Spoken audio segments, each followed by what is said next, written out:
Welcome to Falcons Ledge. I'm Austringer, and today we are going to be doing our yearly State of Combat Sticks video for 2024.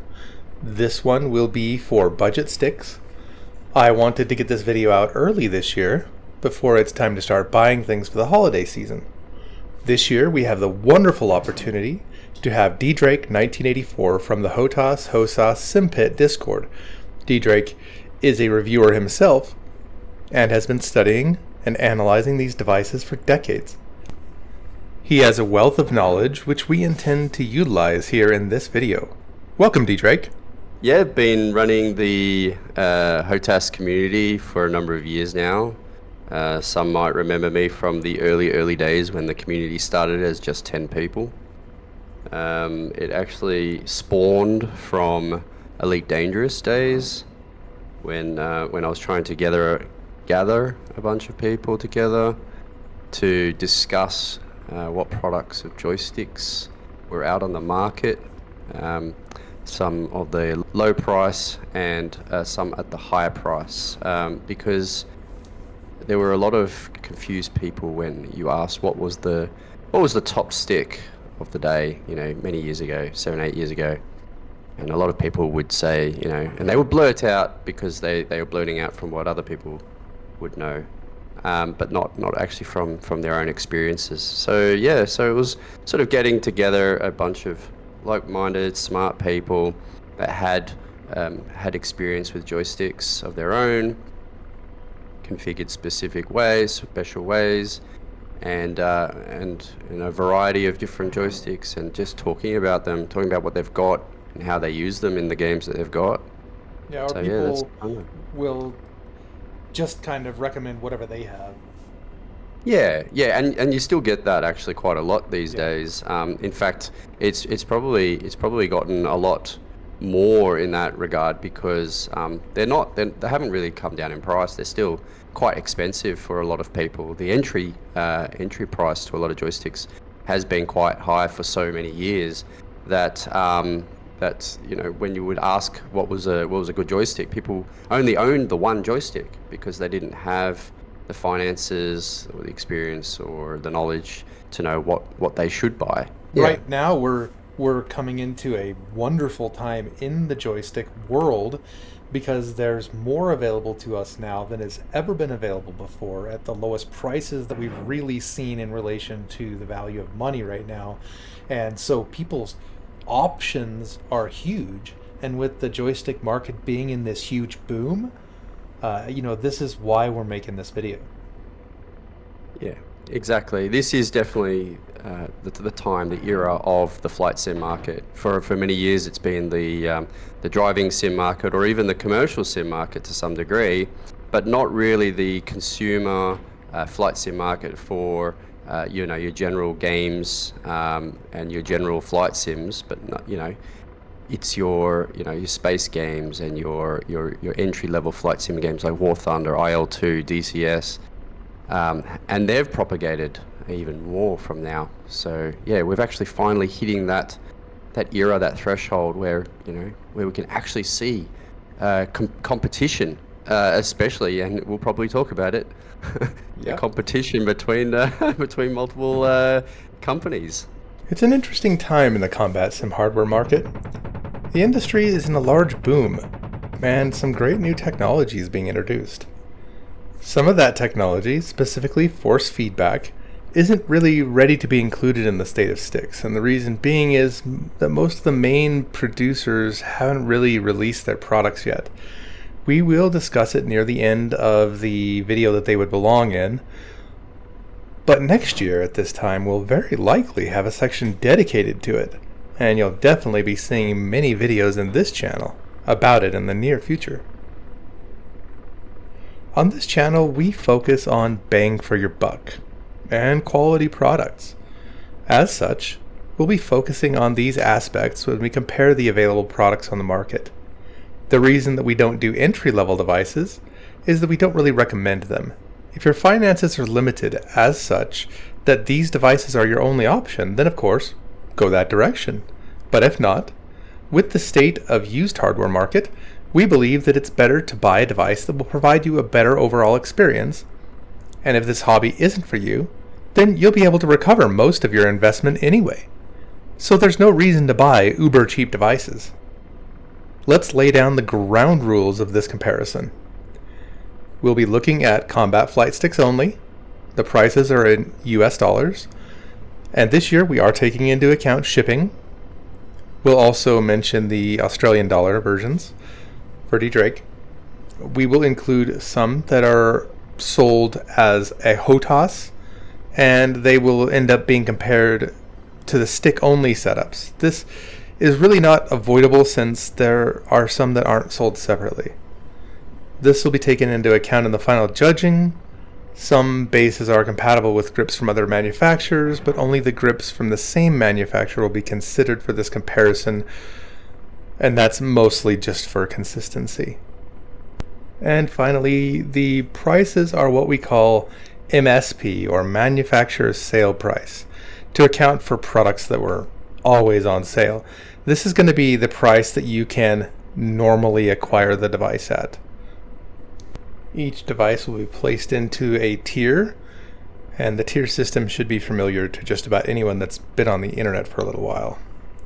The first category is the budget devices. These sticks are those who cost around $50 to $150. First one we're going to be covering is the Logitech X52. You can get this in the US market for about $129. The price does vary, but that's about what you can get it for all the time.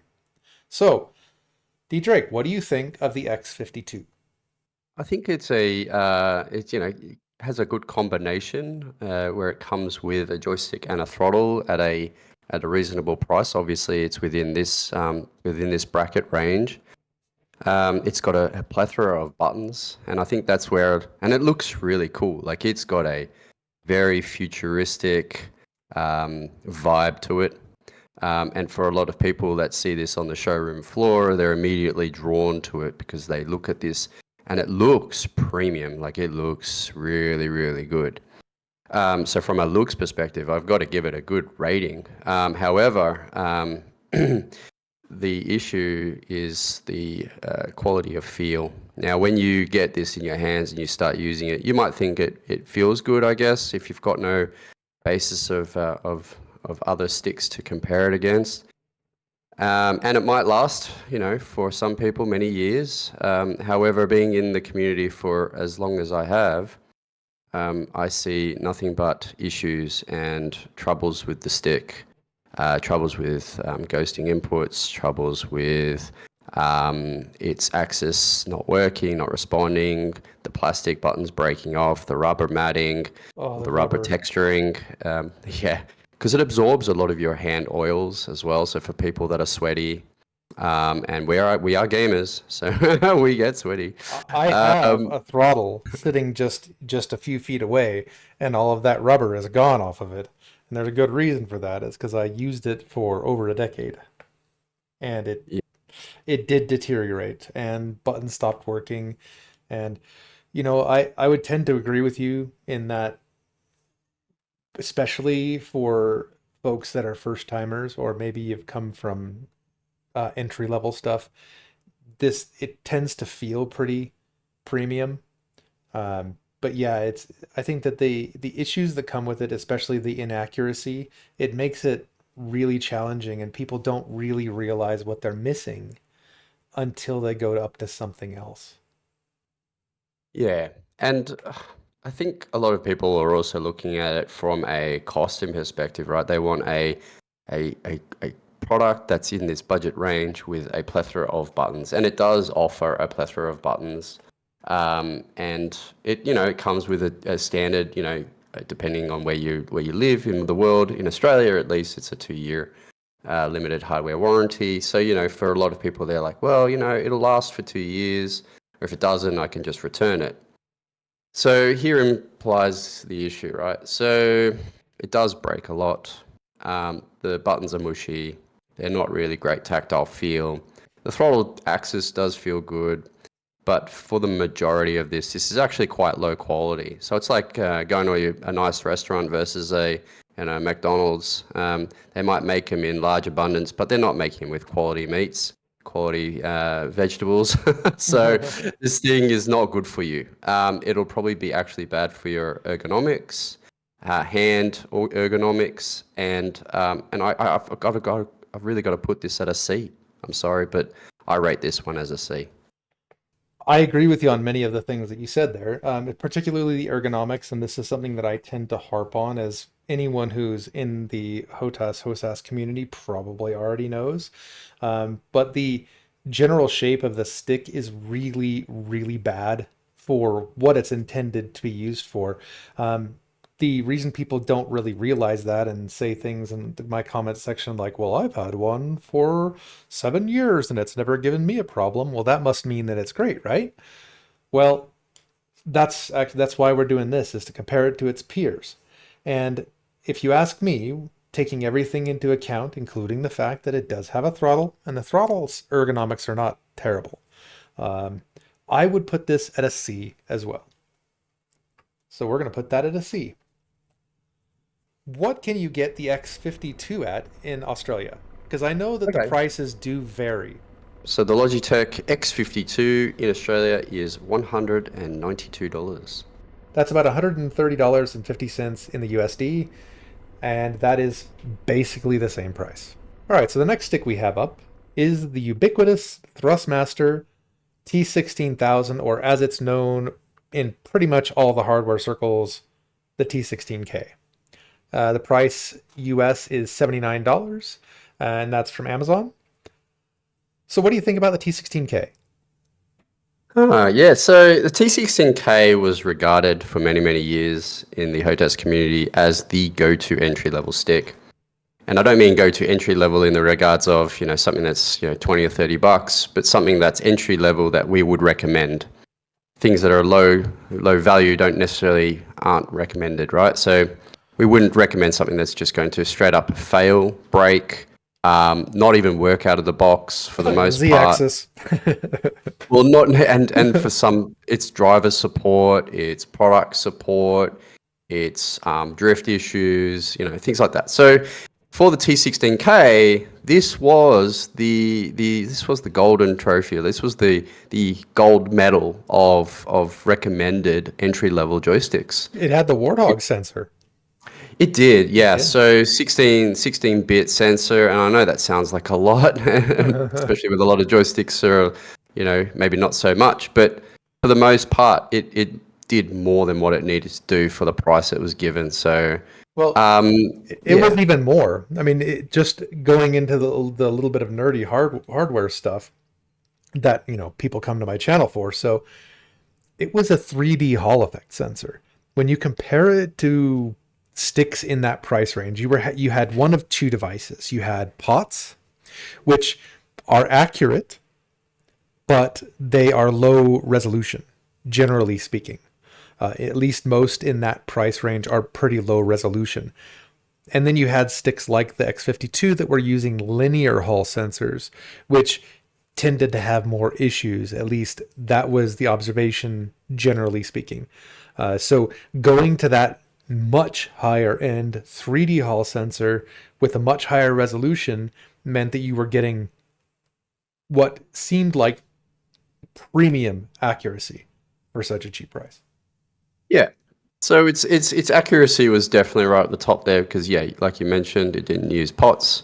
And most of these sticks in this, I think, price range will be that. I think there will be one exception that we'll be talking about. But for what it came with, it came with a decent amount of buttons. But the most important thing was that with the T16k, I think the biggest selling point for it, especially in games like Star Citizen and Elite Dangerous, were the fact that it was ambidextrous design.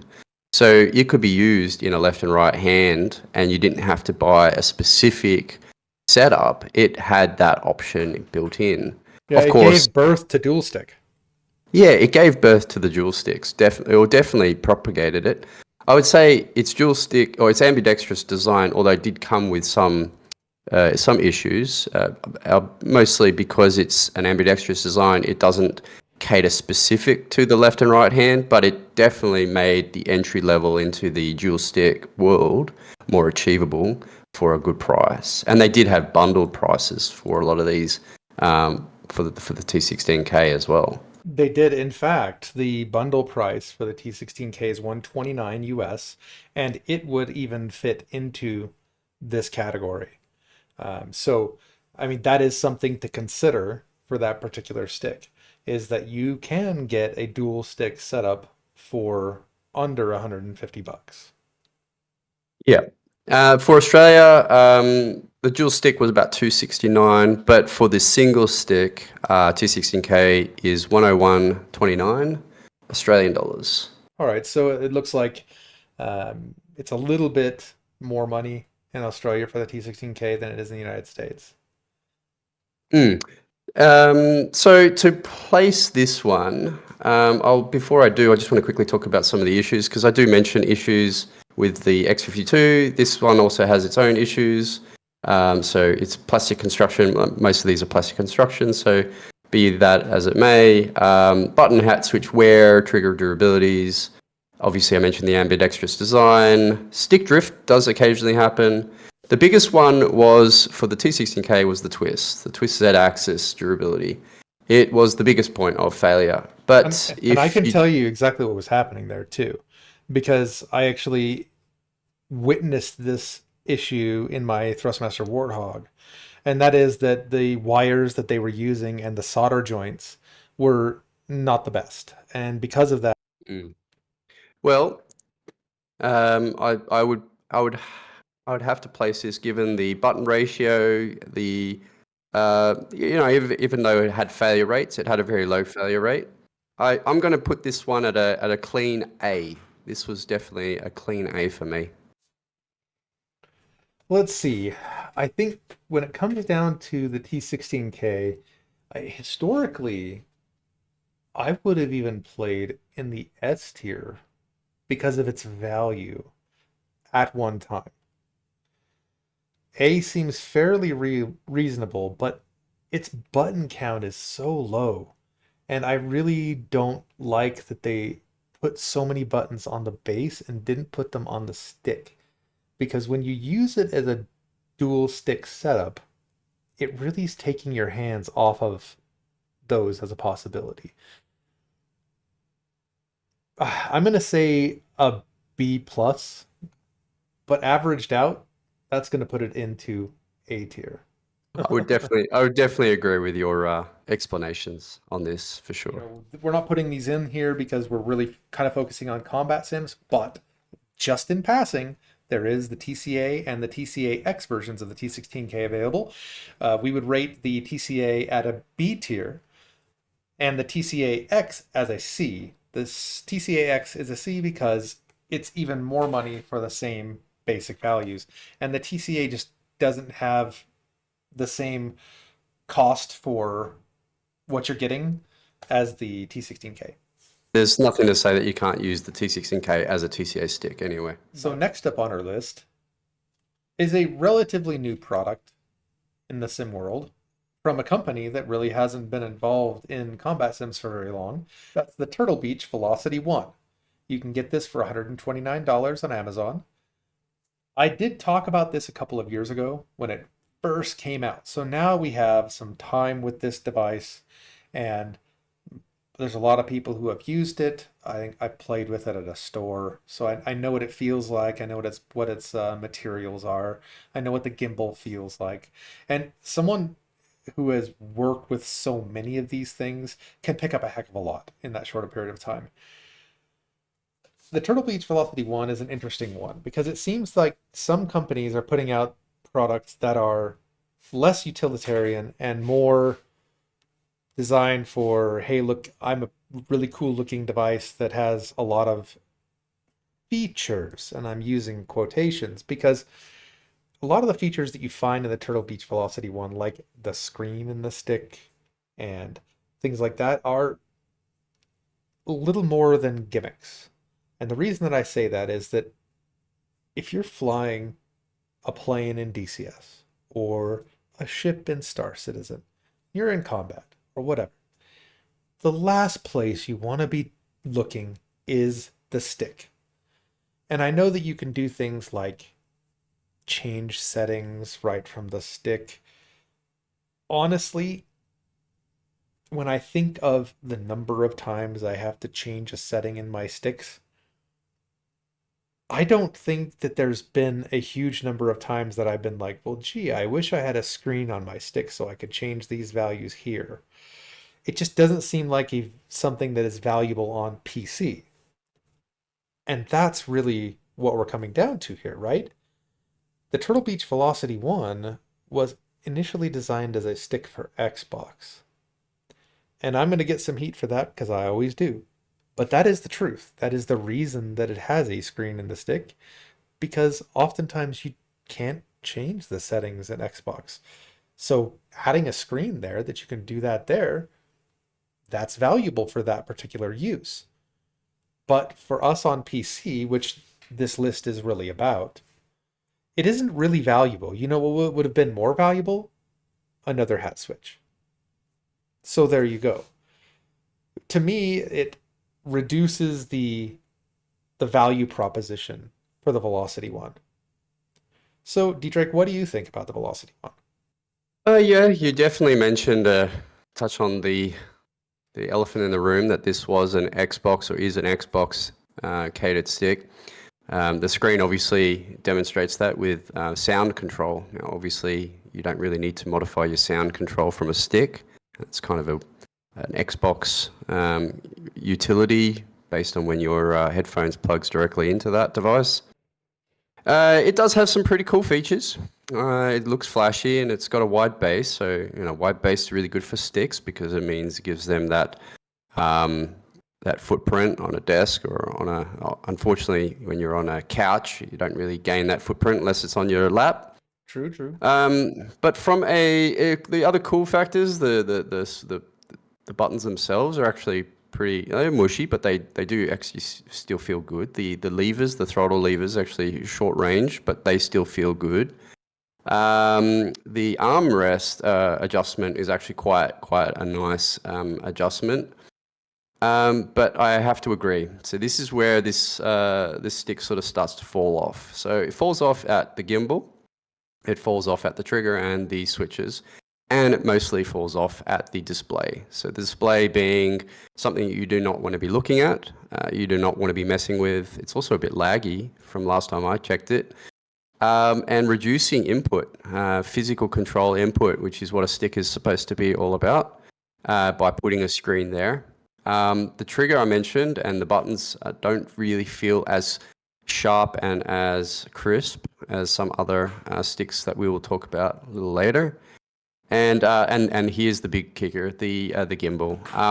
The ball and socket gimbal is no news in this category, but this ball and socket actually works in the opposite, in more of a disadvantage, because the further you push it, the softer it gets. Mm-hmm. And unlike most stick, it's supposed to provide you that sensation that you're pulling and pushing more forces on the control surfaces.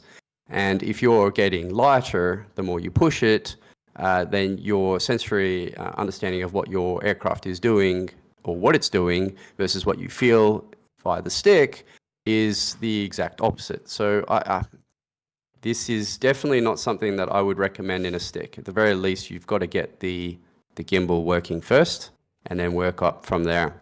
For the Turtle Beach, which is 191 Australian, and then I've marked the Logitech as 192 Australian, whereas you get a throttle and a joystick. Yeah, this is D tier, my friend. Sorry. Just to add on a couple of things to what you said about the gimbal. The one thing that you would be concerned about beyond what was already stated is that if you have a gimbal that is very stiff in the center, it's going to give you a lot of trouble in the finer tuned things, such as aiming when you're talking about gunfighting, especially when it comes down to some of the more difficult aspects of that, like warbirds and space sims, things like that. Aerial refueling, anything that, or helicopters, heaven forbid helicopters. That stiff center and loose outside is the opposite of what you want, as was stated before. Another thing that I say about ambidextrous sticks, and the 16K was a slight difference with this because it did have that side panel that made it so that it wasn't just an ambidextrous stick. It actually made it a right or a left. In the case of the Turtle Beach VelocityOne, ambidextrous just means bad ergonomics. And I would put this at a D tier. And the reason that I would put it at a D tier is the cost. So it has many of the downfalls of some of the other sticks, but it's the same price as the X52 with less functionality. All right, for our fourth stick, we have a newcomer this year. It is from WinWing. It is the Ursa Minor. And this stick is priced at $115 shipped in the US, which is quite a bargain. Okay, yeah. So for the Australian counterpart is $187. This stick was provided to me for review in an early closed beta access review. What that means is I provide the review results and information back to the company. They assess the information and make changes where necessary. If they choose to update the stick, they will update it and let me know. If they choose not to update the stick, they will just release it as is. In the case of this closed beta, they decided to release this as is, given the feedback of the positives and negatives, which then forced me to provide this review as a open review on my blog. The fact that they released it as is doesn't mean that they're not going to take the recommendations that they were provided and make changes. It just means that it could end up in another version, which is common for all of these manufacturers. Yeah, that's actually quite common. A lot of joysticks, a lot of products, I should say, not just in the joystick market, but in most, they'll come out with iterations. We've seen that with many of the competitors come out with upgraded tack switches, upgraded springs. They might include springs, might include different cams and things like this. So yeah, it's definitely most not uncommon. For this stick, I paired it quite strongly against the T16k, and it came out quite reasonable. So this stick does have its positives and negatives. Of course, I'm only talking about the negatives so far on this chat. So I'll very briefly just mention those. So obviously the hat switches were a little bit wobbly. The crossover detent is a little bit stronger than you would expect from a ball and cup sort of scenario. We'll touch on that a little bit later. There's a stick in this list that has a very similar style. It's called a pincer mechanism. We've got the software interface is still a bit, sometimes a bit visual. Updates could probably still use. I haven't actually talked about the software for many of the other products. The software is actually quite intuitive to use, so I will at least say that. The product comes with comes with firmware updates and things like that, which is fairly easy to apply. But some of the negatives were mostly around just the wobbly hats, were the most common occurrence. Now, I do want to mention that for a button to price ratio, this thing blows the T16k out of the water. It's off really the charts in comparison. It's off the charts in comparison. The look, the feel. Now, remembering this is not an ambidextrous stick. This is designed to be a left. You buy a left and a right stick. The bases are exactly the same, but the sticks are a little bit more, let's just say, molded to your hand for your left and right arcs and your palm grip. So they're going to be a little bit more comfortable in the T16k. The clusters are much nicer, a lot easier to access. They've got a plethora of buttons. The base gimbal, one of the issues that I mentioned about T16k was the twist. This doesn't have those issues. You can even lock it out as well. The aesthetics is just really remarkable and really nice. It's got a really nice lighting effects. It comes with that additional central axis slider as well. So if you want to use that for throttle or engine management. and Mining laser. mining lasers for Yes, Star yes. Citizen players. And I guess the most important one is a lot of these WinWing products, and this is sort of going to starting to bleed into the new, so the upper version of this category is we're starting to going to be talk about tinkering joysticks. So this is one of those early entry level tinkering joysticks where you can adjust the dampeners. I'll let Ostringer discuss what that's all about. You can adjust the springs, so there might be different spring tensioners, and you can even change the grease on this. You can change the grease on some of the other sticks, but it's definitely recommended to put in a nice grease. And I'll let Ostringer discuss that one as well. So with all that out of the way, for the price of $187, I have to put this as S tier. This is the new gold medal, first in the race of the Olympics of the joysticks of the entry level. This is the one to definitely, I highly recommend for everyone else. And So I was also in on the beta testing for the Ursa. I spent a lot of time with it. I think I was actually the first person in the United States to have this device. you were the first person. The first person to have it. For some reason, it just arrived early, and it was like 3 days before Diedrich got his. So I disassembled the entire thing like I do with everything and examined the internals, and of course, noticed that there was an incredible amount of similarity with the VKB GNX or Gladiator.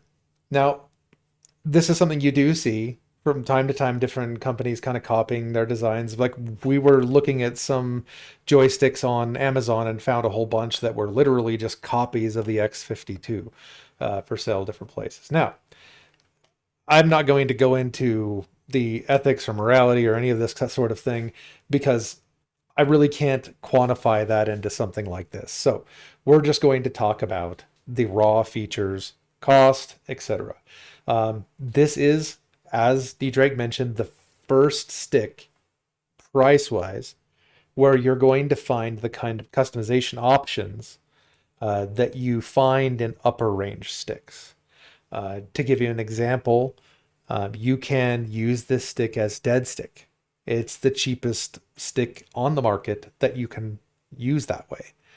So for someone who might want to fly helicopters, or someone who might want to use it as a collective, or another option that this has that others don't, and that is an omni throttle, which places the stick at an angle so it can be used as a throttle. You just remove the spring on the y-axis and bam, you've got a throttle. So this is one of those scenarios where you can buy two of these, and yet that would put it out of this category.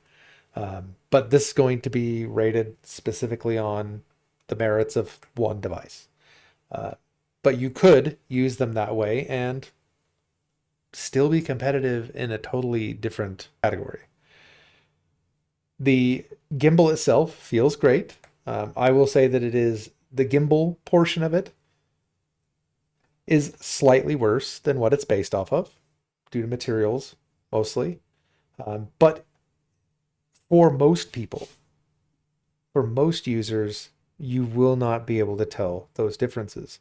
I could tell the differences because of what I do. That said, going on the things that are more unique to this device, its grip is similar, the one it's based off of, but it has a lot of differences. The button layout, the materials, the grip is slightly different shaped, slightly different sized, and I really like it. I think that it is more ergonomically laid out. I like the button layout. I like the way that the molds were done on the stick itself. And the number of buttons that you get for 115 US dollars is absolutely crazy. I think that when we counted it, it was 14 more than the Gladiator.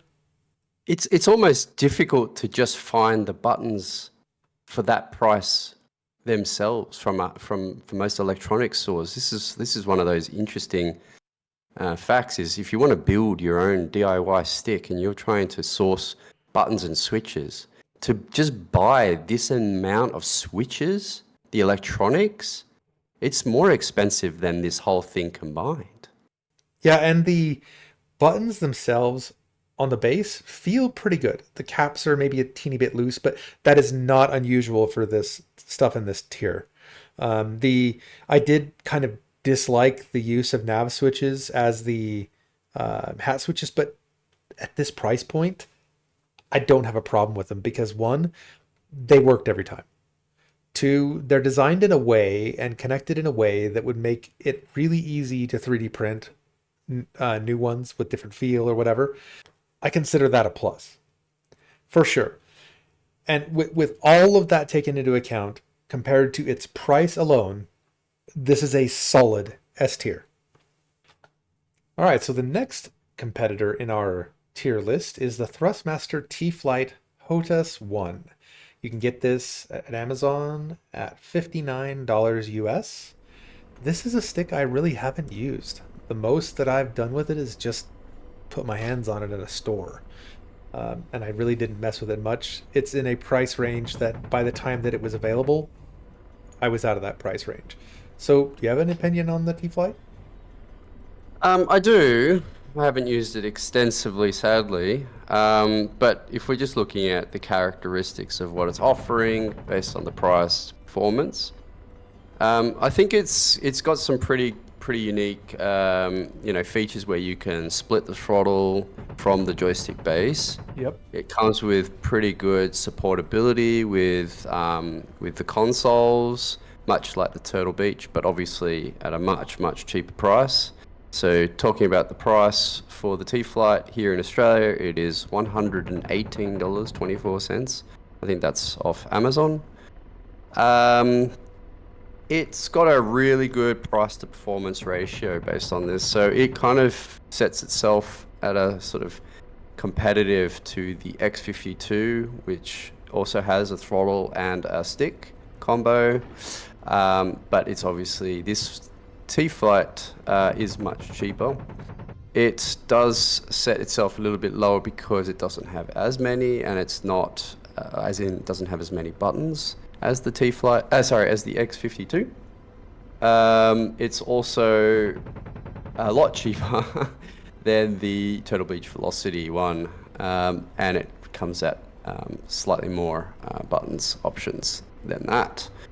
So given the options, I always do like to discuss the negatives with the sticks. So the negatives obviously with this one is drift. You get software configuration issues. Sometimes the software doesn't lack the same level of support with many simulators or many games, sorry. I do see that a lot in the chat where people are trying to work out how it maps or how to map it. Sometimes it's not a mapping control, but it's difficulties with the software, with the game, recognizing the stick and how to map it. Now this might not be for everybody. Some people obviously don't have this problem, but I have seen this in the community. Other issues are, again, very synonymous with the Thrustmasters, is the twist axis durability. There's some durability issues on that. And I'm just trying to think. The ergonomics. So this stick is is pretty good for a right-handed stick ergonomics standpoint. Obviously, this is not intended to be used in a dual stick configuration like the T16k, so keep that in mind. This is a right-hand stick only grip. So don't get ideas of buying two of these and putting a left stick and a right stick. Be sorely disappointed. You will be disappointed because it just won't fit to the shape of your hand. Now, noting all these and noting the price point, this is a pretty good B tier. I'm glad that I can finally put something in that little bucket just below the T16k, and purely because of its price to button ratios. Not having used this stick, it's a little bit tougher. But what I can say is that the materials in this are pretty bad. Ergonomics are interesting because I can pretty much tell you exactly how that came to be, and that was, hey, some dude in the development shop squeezed this piece of clay. All right, that's the shape of our joystick. But that does mean that, for what it is, ergonomics are fine. But when it comes to ergonomics on sticks, there's a bit more to it than just the shape of a hand. It really comes down to its use as a tool. And that's why you see, for example, the F16 stick, which I think has great ergonomics. Well, objectively speaking, it has great ergonomics and has been proven through, decades of research and use. But you notice that it doesn't have this, I just squeezed a chunk of clay look. And the reason it doesn't is because it was built as a tool. And as a tool, it's going to have a bit of a different shape. It doesn't mean that it's bad. Just a little thought on ergonomics. Positives on it. It has a throttle. Separate throttle. That's positive. And yeah, separating is nice because if it was built as one piece, it would satisfy the use of some. Being separatable satisfies more. That said, I would probably put it at a C. Usually when we are apart on one of these ratings, we'll take a moment to discuss our thoughts on it and see if we can find a compromise to where it should go. In this particular device, we ended up deciding that it was going to land at C because it kind of ends up being on as a kind of a kindred spirit with the X52, and ultimately its value kind of lands in the same place. So we're putting it at C tier. So the last one on this list is an interesting one because it might not be one that most would consider. Probably because it's 20 years old. But in the research for this video, we discovered that it's still being produced.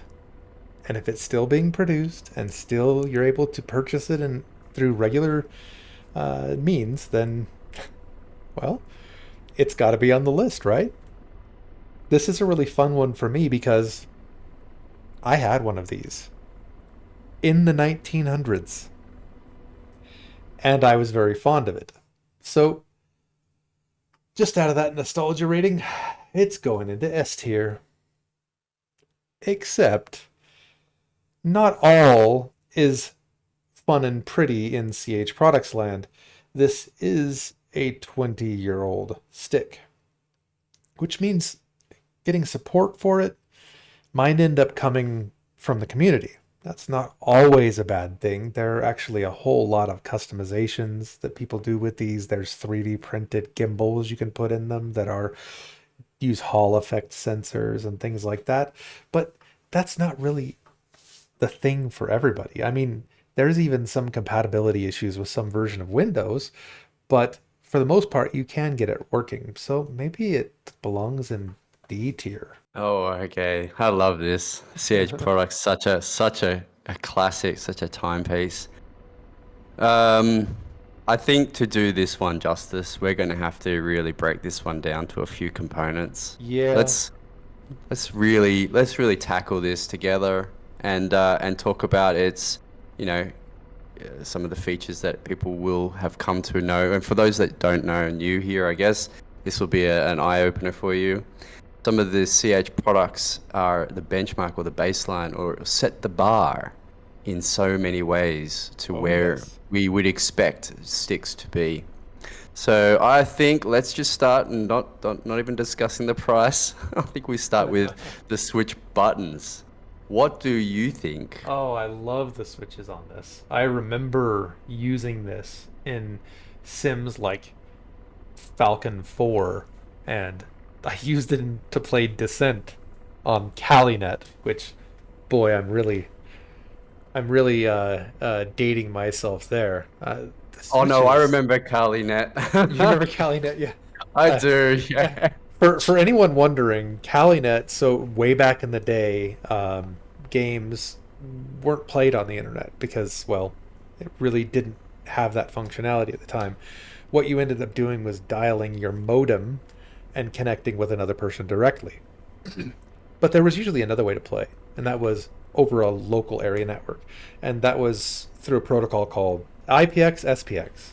And that was generally accepted for most games. Well, CaliNet, when people really started getting, and this was dial-up internet, by the way, most people were starting to get internet, started offering a service to play IPX SPX games over TCP/IP, which is internet. And so the first internet games were actually local area network games played over the internet. And that's what CaliNet was. And so I played Descent with this stick on CaliNet. I'd have to say the switches are Switches are amazing. Are crisp. So this is where I talk about the baseline of switches, where we would expect the switches to be for a stick. So I'm going to give this one my personal S tier for switches. Oh, we gotta move it to S. I We've got to move it to S. That. I mean, what do you think for the switches? Like, you think they're S tier? I think they're S. I think the switches would be A tier in the high-end devices. They were really good. I mean, they use, I believe they use tact switches. Correct me if I'm wrong there. Yeah, they do. Tact switch clusters. And tact switch clusters feel really good. I mean, some other devices with tact switch clusters, the MCGU. And these feel fairly close to that good, if I recall. I mean, I have messed with these more recently too, but yeah.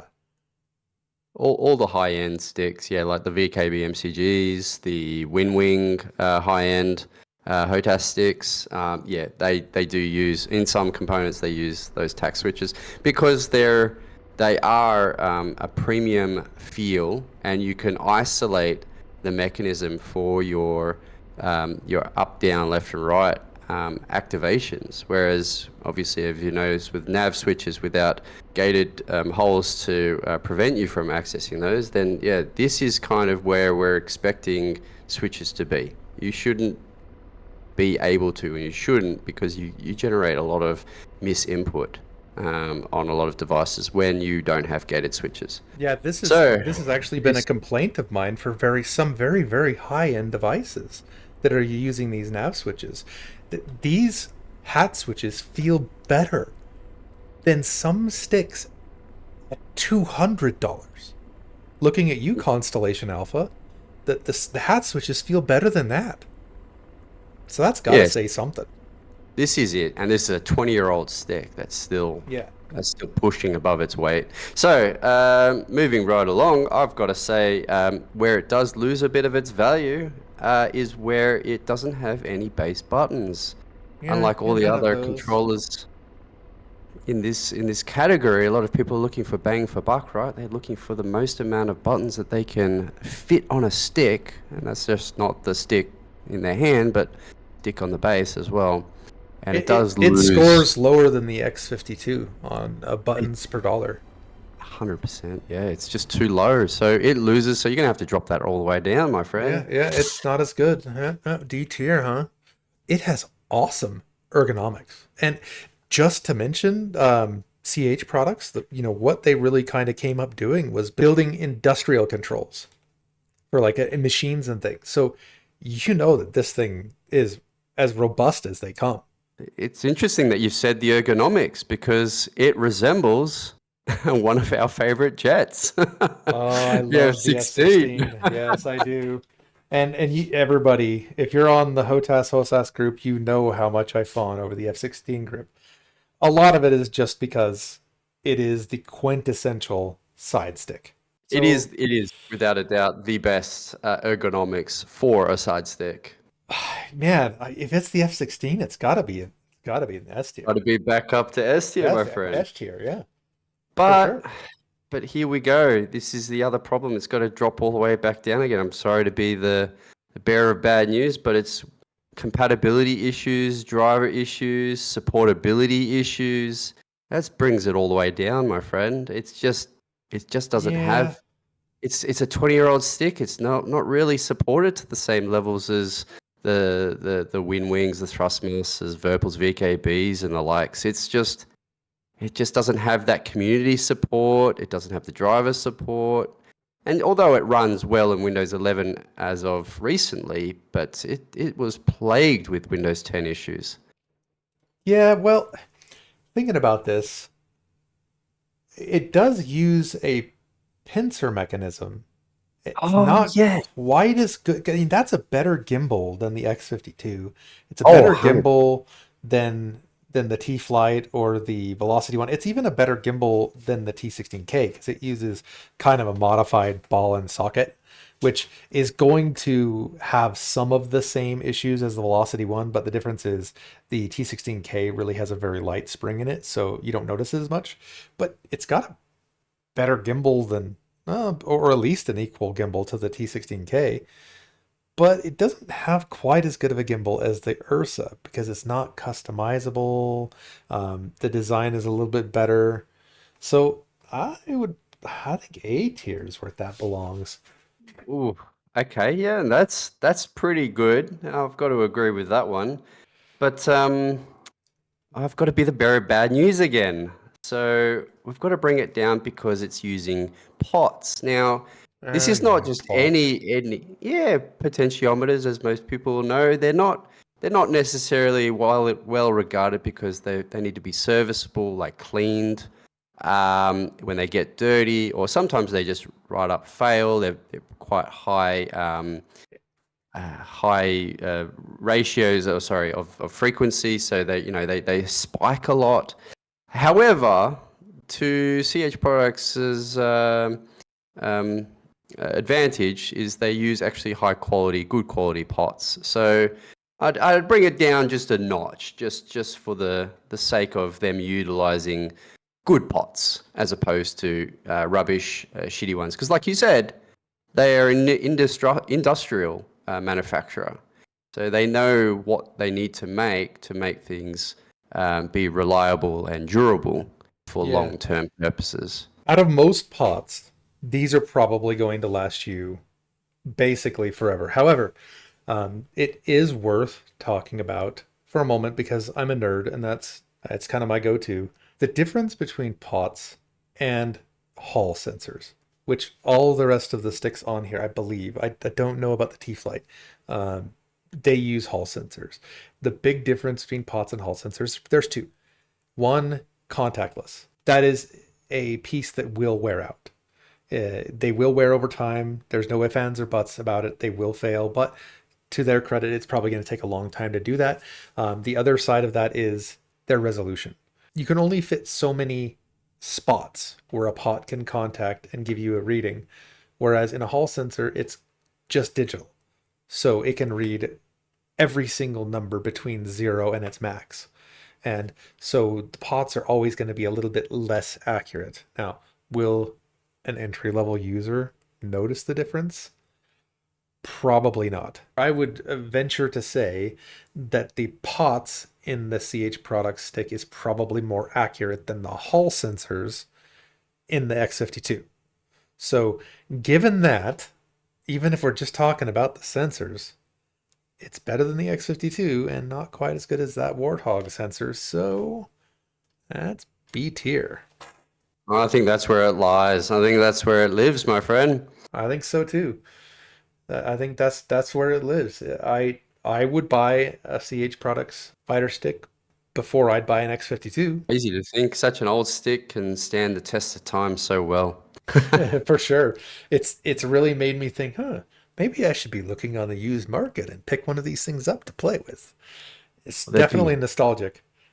Yeah, and there's a lot on the used market, so that's the other thing that people need to consider when they're looking at a lot of these sticks on this tier list is some of these, if you get them on a really good sale, you could really be surprised and save yourself quite a few pennies. And on the used market, a lot of these things might be totally flipped around. Like if you found a X52 for 20 bucks, I mean, it's going to go straight to the top of the list. Why? Because you can't beat that value.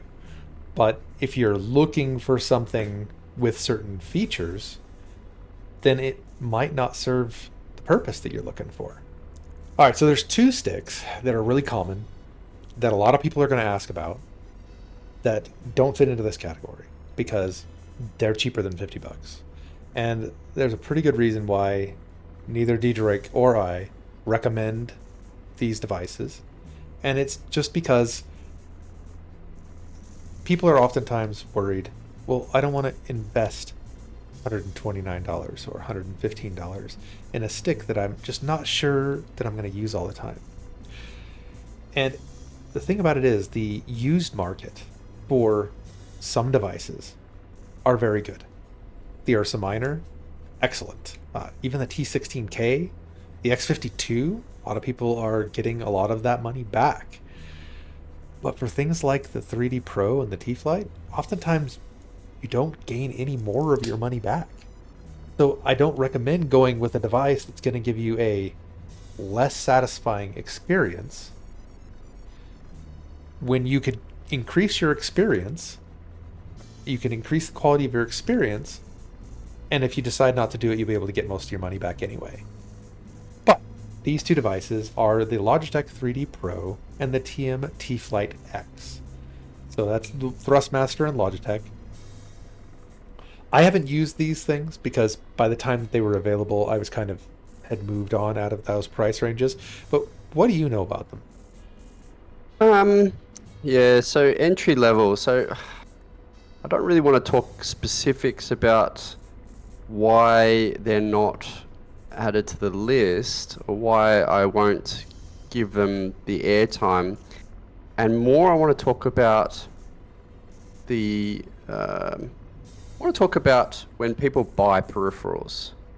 So when you buy a mouse, a keyboard, headphones, you're generally buying something, that's not 10, 20 bucks. I mean, I could be wrong, but for the most part I've seen, at least in the flight sim community, people love to show off their setups. So I've seen quite a few nice setups with some really nice headphones, a really nice mouse and keyboard. Heck, I've even seen people playing these games that they might pay 40, 50, 60 bucks for, but they're playing this on a machine that they've paid for, $1,500 to $2,000. So there is a bit of investment that people have been putting into a lot of these games, right?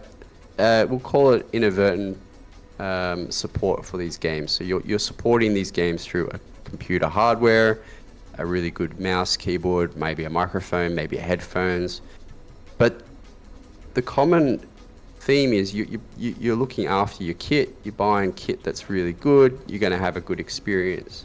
I don't understand why anyone would then suddenly decide, I don't want to invest in a good joystick, where a good joystick is what gives you the immersion factor, the premium feel factor, the value for the games you want to play. If you want to enjoy the games, you want to, and I'm not saying you have to spend a lot of money on this, but you definitely don't want to be cheaping out on some of the sticks that are not even mentioned on this list for entry level. I mean, I've seen guys that are paying $10,000 in Star Citizen ships, and they're using a T16k or a Logitech 3D Pro. And I'm sitting here thinking, I've played Star Citizen. I've spent a little bit on it. The thing that really changed the experience of Star Citizen was when I got rid of my X52. When I started going into much better devices, it improved the quality of the time that I spent playing. It felt better. Now, I'm not telling you have to spend $400. Everybody has a different budget. And the reason why these aren't on the list, these two, is that if that's your budget, if $30 is your budget, and that's all it's going to be, then, well, you don't really have a use for this list much. Just get the things that are within your budget and enjoy them. But if you're looking to go into a stick that's $120, then these $30 ones really aren't going to compare. They're going to be F tier. And that's not listed on here, so these aren't either. I think that's fair. We can only talk about the ones that we can recommend in the budget range that we're looking at. Oh, there's about 100 Chinese copies of the X52 we Oh. could add on here, or they, There's ton on Ali and Oh yeah, I mean, if we really want to go, we could talk all night about this stuff. all clones, yeah, for sure. And how many people come on my community and complain, or even ask about them, and the sheer rejection that they get when they ask about that. Yeah, all I can say is just straight up, we won't recommend them. That's it. Well, that about does it for the State of Sticks for 2024 in regards to budget sticks, folks. I've included links to all the products discussed in the description below. The Amazon links are affiliate links, so buying them using that link does help the channel a little bit. And as I've said many times, all the proceeds go back into the channel. I really wanted to get this out of the way and to you all before the holiday shopping season begins. I really look forward to the upcoming year of Combat Sim hardware development. We're really experiencing some great development in the technology available for us to use in this hobby. Please share this video around. Let's get some great discussions about this going and help people to get information that they need to make the best choices in purchasing combat flight hardware. I've got a lot of great reviews coming, so please subscribe, stay tuned, have fun, fly safe, and most of all, have a great day.